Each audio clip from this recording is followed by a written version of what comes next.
नमस्कार दोस्तों, मैं राज पांडे। आप देख रहे हैं आरसीएम टुडे। आइए जान लेते हैं अभी की बड़ी खबर, ब्रेकिंग न्यूज़ के बारे में। अभी की लेटेस्ट अपडेट के बारे में बात करेंगे, पूरी खबर विस्तार से देंगे।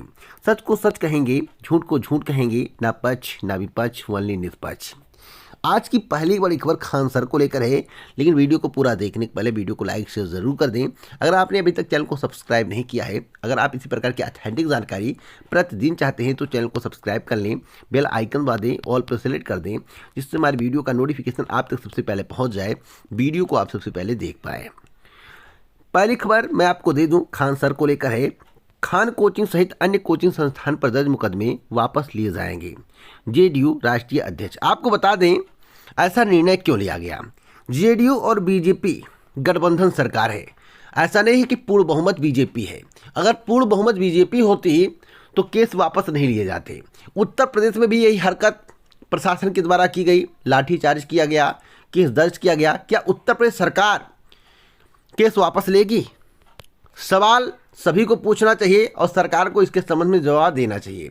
जो एफआईआर दर्ज किए गए हैं वह एफआईआर कब रद्द किया जाएगा, कब केस वापस लिया जाएगा, इसके बारे में सरकार को बताना चाहिए। साथ साथ मैं आपको बता दूं, जेडीयू और बीजेपी का गठबंधन होने के कारण जेडीयू बीजेपी पर भारी पड़ रही है। और यहाँ पर साफ साफ लिखा हुआ है कि जेडीयू के राष्ट्रीय अध्यक्ष राजीव रंजन लल्लन सिंह ने खान कोचिंग सहित अन्य कई कोचिंग संस्थान पर दर्ज मुकदमों को लेकर कहा है कि रेलवे पुलिस ये मुकदमे अविलंब वापस ले। उग्र छात्रों से शांति की अपील करता हूं। उन्होंने कहा है कि बिहार, उत्तर प्रदेश और अन्य राज्यों में छात्रों का उत्तेजक होना आरआरबी एनटीपीसी परीक्षा प्रक्रिया व परिणाम में गड़बड़ी के विरुद्ध प्रतिक्रिया है। तो इन्होंने इस बात को समझ लिया है कि इस तरह की हरकत अगर हम करेंगे तो भविष्य में चुनाव में हमें झटका लगेगा। लेकिन उत्तर प्रदेश की योगी सरकार इसके बारे में समझ नहीं पा रही है और चुनाव नज़दीक है और जो जेल में डाले जा रहे, जो एफआईआर दर्ज किया गया है, त्वरित सरकार को वापस लेना चाहिए। नहीं तो 2022 का विधानसभा चुनाव वर्तमान सरकार के लिए खतरे की घंटी होगी। जिस तरह से जेडीयू के द्वारा निर्णय लिया गया है कि जो भी मुकदमे दर्ज किए गए उसे वापस लिया जाएगा, उसी प्रकार से उत्तर प्रदेश सरकार को भी सोचना चाहिए। अगर नहीं सोचेगी तो 2022 में आप लोग नतीजा देखिएगा कि क्या स्थिति होता है। अगली अपडेट है बहुत ही महत्वपूर्ण और आपको बता दें यूपी टेट को लेकर। यूपी टेट के महत्वपूर्ण प्रश्नों पर आपत्ति। जैसा कि आपको मालूम होगा कि 2017 का पेपर 2022 में रिपीट कर दिया गया था। उसमें कुछ विवादित प्रश्न थे जो कोर्ट के शरण में गए थे और मैं आपको बताना चाहता हूं सभी को कॉमन नंबर मिल सकते हैं। लगभग 7 से 8 प्रश्नों पर आपत्ति की जाएगी जैसा कि अभ्यर्थी बता रहे हैं और कम से कम 3 से 4 नंबर आप के बढ़ने के आसार हैं। तो जिसके 85, 86, 87 तक होंगे उसका कल्याण हो सकता है, ऐसा मेरा मानना है, मेरी सोच है। कल्याण हो जाए तो और अच्छी बात है। अगर आपत्तियां दर्ज हो गई और पीएनपी के द्वारा इसे सही मान लिया गया, जैसा कि विवादित प्रश्न थे 2017 में, आपको भी भली बात मालूम होगा, रिपीटेड प्रश्न है, तो नंबर बढ़ने के आसार पूरे हैं। तो नंबर बढ़ेंगे कम से कम 3 से 4 नंबर, तो आपका कल्याण हो सकता है अगर 3 या 4 नंबर से आप रुकते हैं। एक और महत्वपूर्ण खबर है रिचार्ज को लेकर। जैसा कि आपको मालूम होगा कि रिचार्ज आप करवाते थे तो आपको 24 दिन की वैलिडिटी, 28 दिन की वैलिडिटी, 20 दिन की वैलिडिटी, 21 दिन की वैलिडिटी मिलती थी। रिचार्ज कितना महंगा हो गया, 239 रुपया, 199 रुपये आपको छुड़वाना पड़ता। 24 दिन की वैलिडिटी, 21 दिन की वैलिडिटी। तो मैं आपको बताना चाहता हूं अब यह सेवा समाप्त कर दिया गया। अब सीधे आपको 30 दिन की वैलिडिटी मिलेगी, जिसके संबंध में ट्राई ने एक नोटिस भी जारी किया है। उस नोटिस को मैं आपको दिखाना चाहता हूं, जैसा कि आप यहां पर देखिए, यह ऑर्डर है, आदेश है और यहां पर देखिए लिखा हुआ है इमीडिएटली रिलीज। यहां पर देखिए साफ साफ लिखा हुआ है टेलीकॉम, देखिए। और मैं आपको बता दूं आज तत्काल यह निर्णय लिया गया है, जल्दी इस पर एक्शन भी लिया जाएगा। 27 जनवरी 2022। तो अब आपको 30 दिन की वैलिडिटी मिलेगी, जो आपके लिए बहुत ही अच्छी खबर है। एक और महत्वपूर्ण खबर मैं आपको दे दूं, बिहार में बेरोजगारों का प्रदर्शन, प्रशासन घबराई। आपको बता दें प्रशासन की हिम्मत नहीं हो रही है कि बेरोजगारों पर लाठीचार्ज कर दे। 5 राज्यों में चुनाव है अगर बिहार में युवाओं पर लाठीचार्ज किया जाता है तो इसका इफेक्ट कई राज्यों में पड़ेगा, क्योंकि आरआरबी एनटीपीसी भर्ती परीक्षा का मामला है, ग्रुप डी भर्ती परीक्षा का मामला है, और आरआरबी एनटीपीसी में भारत के हर हिस्से से कैंडिडेट हैं। तो अगर लाठीचार्ज किया जाएगा तो 5 राज्यों में विधानसभा चुनाव जो है उस पर बहुत बुरा असर पड़ेगा, इसलिए लाठीचार्ज नहीं किया जा रहा। देखिए यहाँ पर देखिए क्या क्या हो रहा है।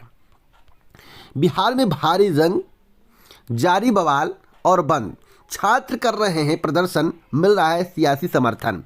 तो जितनी भी राजनीतिक पार्टियां विपक्ष की वे समर्थन कर रही हैं और यह अच्छी बात है, कोई समर्थन करने वाला है। यहाँ पर देखिए बिहार में भारी जंग जारी, बवाल और बंद। तो आज के टीवी चैनलों पर यही छाया हुआ, आज बिहार बंद कर दिया गया था, आज बिहार बंद कर दिया गया था।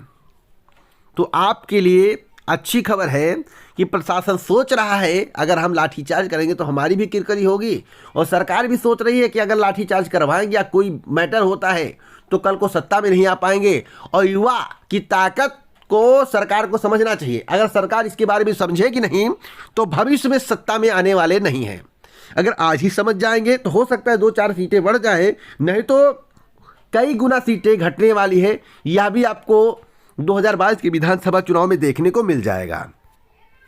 एक और महत्वपूर्ण खबर है, बीजेपी की एक और लिस्ट जारी की गई है कैंडिडेट की। 91 प्रत्याशी हैं और बहुत ही महत्वपूर्ण सीट की चर्चा करूंगा। जैसा कि आप अपनी स्क्रीन पर देख रहे हैं, पहली चर्चा है इटावा से और 305, देखिए यहाँ पर 305 लिखा हुआ है विधानसभा क्षेत्र, और डॉक्टर सतीश द्विवेदी का टक्कर जो है माता प्रसाद पांडे से होगा। सपा की माता प्रसाद पांडे से डॉक्टर सतीश चंद्र द्विवेदी का टक्कर होगा। कौन वहां पर विजयी होगा? अगर आप इटावा के रहने वाले हैं तो कमेंट बॉक्स में ज़रूर बताइएगा। एक और महत्वपूर्ण सीट है हर्रैया, अजय कुमार सिंह। यहाँ पर सपा जीत सकती है, जैसा कि मेरे द्वारा पिछले वीडियो में आपको बताया गया था। कप्तानगंज से भी चौधरी बेल्ट है और यहाँ पर श्री चंद्र प्रकाश शुक्ला को टिकट दिया गया है, और राम प्रसाद चौधरी जो बसपा सरकार में कैबिनेट मंत्री थे, वर्तमान में सपा में है, और सपा के कैंडिडेट हो सकते हैं इनके लड़के। तो अगर अतुल चौधरी टिकट पाते हैं तो चंद्र प्रकाश शुक्ला यहाँ से हार सकते हैं। फिलहाल आगे कोई अपडेट मिलेगी तो मैं आपको अवश्य दूंगा। चंद्र प्रकाश शुक्ला यहाँ से हार सकते हैं क्योंकि यहाँ पर कुर्मी बिरादरी ज़्यादा है और राम प्रसाद चौधरी का कुर्मियों में वर्चस्व ज़्यादा है। तो मैं आपको बता दूं यहाँ पर भी सपा की जीत होने के 99% चांस हैं। तो हर्रैया और कप्तानगंज बीजेपी के हाथ से निकलता हुआ दिख रहा है, क्योंकि एंटी इनकम्बेंसी साथ साथ रिपीट जो किए गए उसके कारण एंटी इनकम्बेंसी बन रहा है। रिपीट टिकट नहीं करना था लेकिन रिपीट टिकट कर दिया गया। अगर रिपीट टिकट नहीं करते तो सब लोग पार्टी छोड़ छोड़ के भागते, और छोड़ छोड़ के भागते तो बीजेपी की और किरकिरी होती, पार्टी की और किरकिरी होती। इसलिए दांव खेला गया। अब दांव कितना सफल होगा वक्त बताएगा। बस्ती सदर से दयाराम चौधरी भी हार सकते हैं, इसकी संभावनाएं ज़्यादा है। यहाँ पर सपा का कैंडिडेट जीत सकता है। महादेवा से कांटे की टक्कर है रवि कुमार सोनकर और सपा में। यहाँ पर खलीलाबाद से अंकुराज तिवारी टक्कर में रहेंगे। और मैं आपको बताना चाहता हूँ यहाँ पर 2 ब्राह्मण होने की वजह से कांटे की टक्कर है। तो खलीलाबाद में कांटे की टक्कर है, कोई भी जीत सकता है। 20 से 40 हज़ार वोटों से हार जीत होगी। एक और महत्वपूर्ण सीट है गोंडा का, और मैं आपको बता दूं गोंडा के संबंध में मेरे द्वारा आपको बताया गया था कि कौन वहां पर जीत सकता है। और यहां पर गौरा विधानसभा से श्री प्रभात कुमार वर्मा को टिकट मिला है। प्रभात कुमार वर्मा को लोग ब्राह्मण विरोधी मानते, कहते ब्राह्मणों के हित में कार्य नहीं करते, इनका डेवलपमेंट भी अच्छा नहीं है। तो यहाँ से वर्मा जी हो सकता है कि आपकी पटकनी खा जाए अगर बसपा के द्वारा वहाँ पर कोई मुस्लिम कैंडिडेट नहीं उतारा गया। अगर मुस्लिम कैंडिडेट बसपा ने उतार दिया तो हो सकता है बहुत कांटे की टक्कर हो जाए। नहीं तो सपा का प्रत्याशी अगर यहाँ से कोई सिंह यानी ठाकुर होता है तो प्रभात कुमार वर्मा हार जाएंगे। इतना मैं कह सकता हूँ, जो ज़मीनी हकीकत है उसके बारे में आपको जानकारी दे रहा हूँ। तो अब की बार स्थिति बहुत अच्छी नहीं है। जिस तरह से टिकट बंटवारा बीजेपी के द्वारा किया गया है, बहुत अच्छी स्थिति नहीं है, क्योंकि रिपीट किया गया है टिकट और माहौल को देखने के बाद टिकट नहीं दिया गया है। तो इसके कारण जो है बीजेपी के लिए खतरे की घंटी इस समय दिखाई दे रही है।